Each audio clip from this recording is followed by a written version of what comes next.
আমলনামা চলছে। আমলনামা তো দর্শকদের আমি বলবো খুব ভালো সাড়া পাচ্ছি এবং খুব ভালো রিয়াকশান পাচ্ছি। এছাড়া ঈদে দাগি আসতেছে, সেখানে একটা ভালো চরিত্র অভিনয় করেছি। সামনের কোরবানি ঈদে হয়তো থাকবো, চিন্তাভাবনা হচ্ছে, এখনই হয়তো বলতে পারছি না।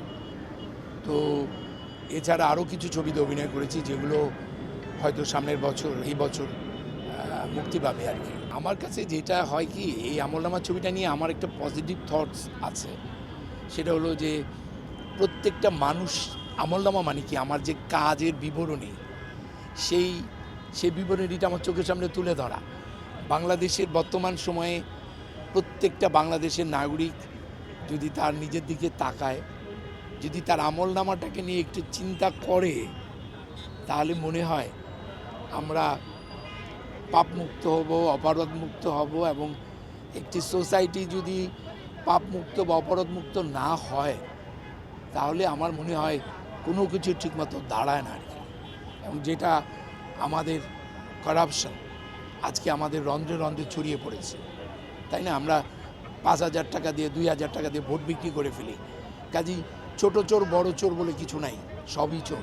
এখানে আমার কাছে মনে হয় যে মানুষ তার নিজেকে দেখবে, এবং মানুষের এই যে যারা বিচার বহির্ভূত যে হত্যাকাণ্ডগুলো, এইটা কোথায় গিয়া জানি আমার নিজের গল্প না হলেও আমার হৃদয়কে ছুঁয়ে যায়। তো দর্শকের আমার কাছে যেটা মনে হয় যে একটি আহাজারি পাবে, আরেকটা মজার, এটা একটা কৌতূহল আছে, একটা অন্য ধরনের।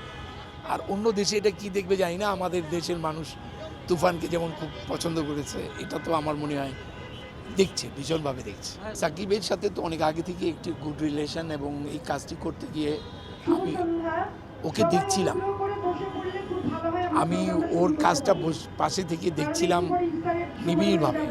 এবং আমি অনেক ইন্টারভিউতে বলেছি যে ও তুফান চরিত্রে যে অভিনয়টা করেছে সেটা আসলে অনেক ম্যাথডিক্যাল, অনেক চমৎকার।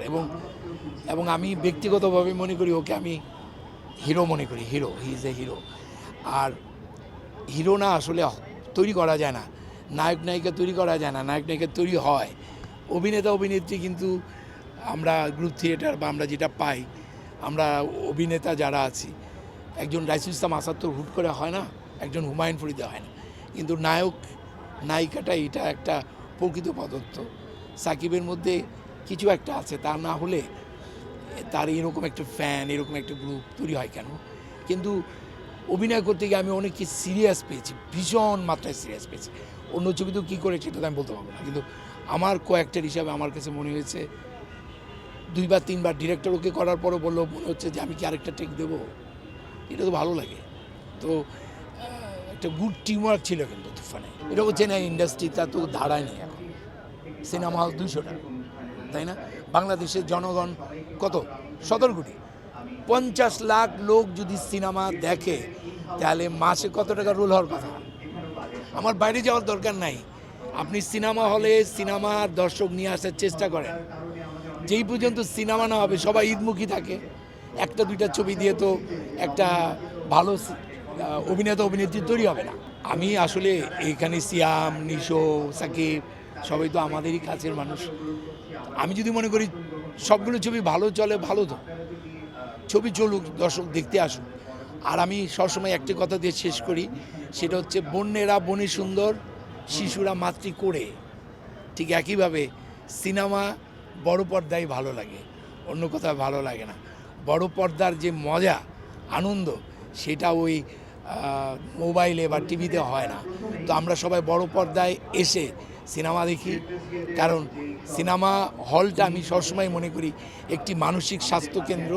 এখানে আসলে আমাদের অনেক আনন্দ। আমাদের দর্শকদের রিকোয়েস্ট করবো, আপনারা সিনেমা হলে সিনেমা দেখুন, মানে একটা কেন, ঈদের ছুটিতে 3-4টা ছবি দেখুন না, অসুবিধা দেখি।